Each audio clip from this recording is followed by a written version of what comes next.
Hello dear students, स्वागत है आप back dear students at our channel Hindi English improver by Rajesh Kumar Sahu. Dear students, class 12th grammar से syntax के अंतर्गत अगली एक्सरसाइज जो कि प्रीपोजिशंस पर आधारित है, तो उसी एक्सरसाइज को इस वीडियो में हल करके बताया जाएगा और कुछ प्रमुख प्रीपोजिशन जिनका प्रयोग बहुत ही कॉमन रूप से किया जाता है, तो उन प्रीपोजिशन के विषय में हिंदी सहित डिटेल से जानकारी भी दी जाएगी। तो आइए ज़्यादा बात ना करते हुए जल्दी से वीडियो को शुरू करते हैं, क्योंकि ये वीडियो वैसे भी काफ़ी लंबा हो जाएगा। तो आइए सबसे पहले कुछ प्रमुख प्रीपोजिशन पर नज़र डाल लेते हैं। तो आपका पहला प्रीपोजिशन जो आएगा वो हम बता रहे हैं बिटवीन और एमांग। तो आइए देखते हैं बिटवीन का प्रयोग कहाँ किया जाता है और एमांग का प्रयोग कहाँ किया जाता है। तो बिटवीन का प्रयोग किया जाता है जब कोई वस्तु या व्यक्ति दो के बीच में होता है, तो वहाँ पर बिटवीन का प्रयोग किया जाता है। जैसे the bike is between the bus and the truck, यानी बाइक बस और ट्रक के बीच में है, अर्थात दो के बीच में। और एमांग का प्रयोग दो से अधिक व्यक्ति या वस्तुओं के बीच में जब कोई चीज़ होती है तो वहाँ पर एमांग का प्रयोग किया जाता है। जैसे divide this sweets among all the boys of class 12th, इस मिठाई को कक्षा 12 के सभी छात्रों के बीच बांट दो, सभी छात्रों में बांट दो। अब पूरा क्लास लिखा हुआ है तो जाहिर सी बात है कि दो से अधिक बच्चे होंगे। उसी क्रम में आगे चलते हैं, सिंस और फार का प्रयोग भी देख लेते हैं। सिंस का प्रयोग पॉइंट ऑफ टाइम के लिए किया जाता है, यानी जब निश्चित समय होता है, जैसे सवेरे से, शाम से, दोपहर से, 2 बजे से, मंगलवार से, जुलाई से, अप्रैल से, 1990 से, 1995 से, तो वहाँ पर सिंस का प्रयोग किया जाता है। जैसे he has been reading since morning, वह सुबह से पढ़ रहा है, तो सुबह एक निश्चित समय है। और इसी के साथ में दूसरा प्रीपोजिशन आता है फार। फार का प्रयोग पीरियड ऑफ टाइम के लिए किया जाता है, अर्थात जब वहाँ पर अवधि बताई जाती है, जैसे 2 घंटे से, 4 घंटे से, 1 सप्ताह से, 5 महीने से, इस प्रकार से जब अवधि बताई जाती है तो वहाँ पर फार का प्रयोग किया जाता है। एग्जाम्पल के लिए he has been reading for 2 hours, वह 2 घंटे से पढ़ रहा है। अगला प्रीपोजिशन का पेयर देखते हैं इन और विथिन। अब देखते हैं इन का प्रयोग कहाँ किया जाता है। जब कोई कार्य समय के बाद पूरा होता है तो वहाँ पर इन का प्रयोग किया जाता है। जैसे आई शैल कम इन 2 hours, मैं 2 घंटे में लौट आऊँगा, तो इसका मतलब हुआ कि 2 घंटे के बाद ही आऊँगा, अर्थात 2 घंटे पूरा टाइम ले लिया जाएगा। और विथिन का प्रयोग किया जाता है जब कार्य समय के अंदर हो जाता है। जैसे I must return within 2 days, मैं 2 दिन के अंदर अवश्य लौट आऊँगा, तो यहाँ पर 2 दिन के अंदर लौटना है, इसलिए विथिन का प्रयोग। और ऊपर वाले सेंटेंस में 2 घंटे के बाद आना था, 2 घंटे के बाद वापस आना था, इसलिए वहाँ पर इनका प्रयोग किया गया है।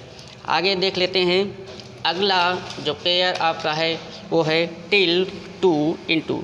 तो टिल का प्रयोग समय के लिए किया जाता है। जैसे the fountain does it's work till night, यानी फव्वारा अपना कार्य रात तक करता है, तो समय बताने के लिए टिल का प्रयोग किया जाता है। और टू का प्रयोग स्थान बताने के लिए किया जाता है, और जब कहीं पर समान गति की बात की जाती है, अर्थात जब कोई कहीं पर जाता है और उसकी गति समान होती है तो वहाँ पर भी टू का प्रयोग किया जाता है। जैसे he is going to Agra, वह आगरा जा रहा है, तो आगरा जब जा रहा है तो नॉर्मल गति से ही जा रहा है, अर्थात तेज़ और धीमा नहीं जाएगा। इसी के साथ में इनटू का प्रयोग जो होता है वो अचानक, जब कोई काम अचानक हो जाता है या फिर तेज़ गति से चलना पड़ता है। अटेंडम, किसी चीज़ की जानकारी जब मिलती है तो बहुत तेज़ गति से जब हम चलते हैं अथवा ऊपर से नीचे की ओर जब गिरते हैं तब भी गति काफ़ी तेज़ होती है, तो वहाँ पर इनटू का प्रयोग किया जाता है। जैसे the blind man fail into the well, एक अंधा आदमी कुएं में गिर पड़ा।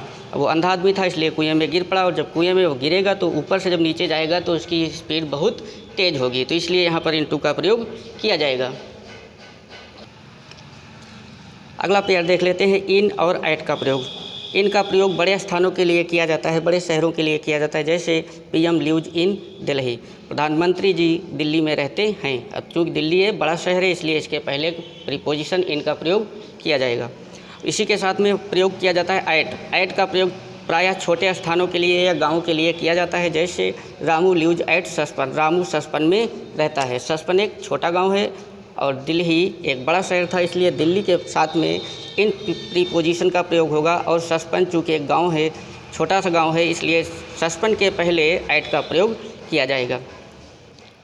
अगला पेयर देखते हैं प्रीपोजिशन का, जो कि है बिसाइड, बिसाइड्स।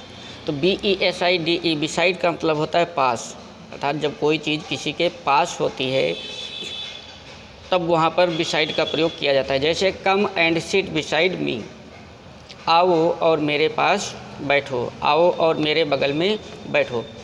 और दूसरा बिसाइड्स होता है BESIDES, जिसका हिंदी में अर्थ होता है के अतिरिक्त। जैसे ही sold his house besides garden, उसने बाग के अतिरिक्त अपना घर भी बेचा। तो ही sold his house besides garden. अगला पेयर है ओवर, एबव, ऑन। तीनों का अर्थ होता है पर। तो ओवर का प्रयोग किया जाता है जब कोई चीज़ किसी चीज़ के ऊपर हो और वो लंबवत रूप में हो, तो वहाँ पर ओवर का प्रयोग किया जाता है। जैसे the plane flew over my head, यानी जहाज़, हवाई जहाज़ मेरे सिर के ऊपर से उड़ा, सिर के ऊपर से उड़ गया। तो ये लंबवत है, इसलिए यहाँ पर ओवर का प्रयोग होगा। अगला है एबव, इसका मतलब भी होता है पर। इसका हिंदी में अर्थ होता है किसी के ऊपर तो हो लेकिन वह लंबवत ना हो, अर्थात कोई चीज़ किसी चीज़ के ऊपर हो लेकिन लंबवत ना हो, तो वहाँ पर एबव का प्रयोग किया जाता है। जैसे the sky is above our head, यानी आसमान हमारे सिर के ऊपर है, तो ये लंबवत नहीं होता है। अगला है इसी श्रृंखला में ऑन। ऑन का मतलब भी होता है किसी के ऊपर।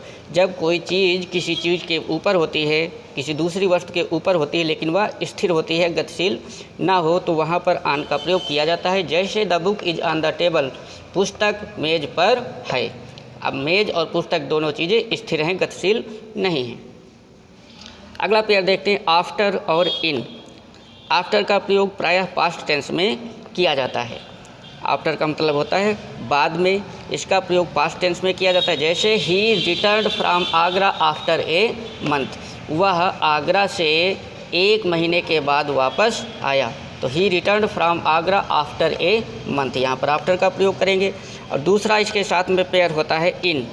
इन का प्रयोग फ्यूचर टेंस में किया जाता है। जैसे आई शैल कम इन ए मंथ, मैं 1 महीने में आऊँगा। तो उधर पास्ट टेंस में था कि 1 महीने के बाद वापस आया, तो आफ्टर का प्रयोग लगा, और इसमें 1 महीने में आऊँगा ये फ्यूचर में, इसलिए यहाँ पर इनका प्रयोग किया गया। अगला पेयर है बिहाइंड, आफ्टर। बिहाइंड का मतलब भी होता है पीछे, लेकिन वहाँ पर बिहाइंड का प्रयोग किया जाता है जब कोई चीज़ या कोई वस्तु, कोई व्यक्ति किसी वस्तु या व्यक्ति के पीछे हो लेकिन वह स्थिर हो, गतिशील ना हो, तो वहाँ पर बिहाइंड का प्रयोग किया जाता है। जैसे he sat behind the door, वह दरवाजे के पीछे बैठा था। अब वो दरवाज़ा और वह दोनों स्थिर थे, इसलिए बिहाइंड का प्रयोग करेंगे। और आफ्टर का प्रयोग, इसका भी हिंदी में अर्थ होता है पीछे या के पीछे, लेकिन इसका प्रयोग गतिशील वस्तुओं के साथ में किया जाता है। जैसे the police rain after the thief, police चोर के पीछे दौड़ी।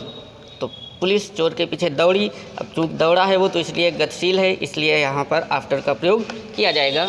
अगला पेयर देख लेते हैं, इसी का है अबाउट, एलॉन्ग। अबाउट का हिंदी में अर्थ होता है बारे में या लगभग। जैसे do you know about Mahatma Gandhi, क्या आप महात्मा गांधी के विषय में जानते हैं, या आप महात्मा गांधी को जानते हैं।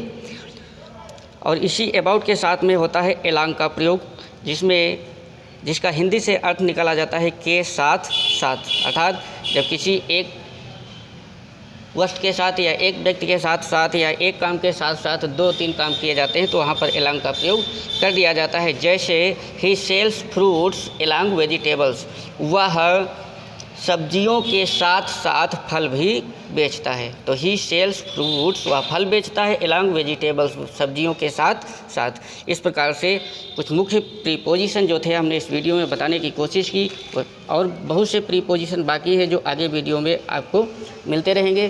ध्यान से इस वीडियो को देखिए, समझिए, और अगले जो शेष प्रीपोजिशन बचे हैं वो आगे के वीडियो में आएंगे, और जो एक्सरसाइज है उसका भी सॉल्यूशन उसी वीडियो में आ जाएगा। धन्यवाद। Also press this bell icon.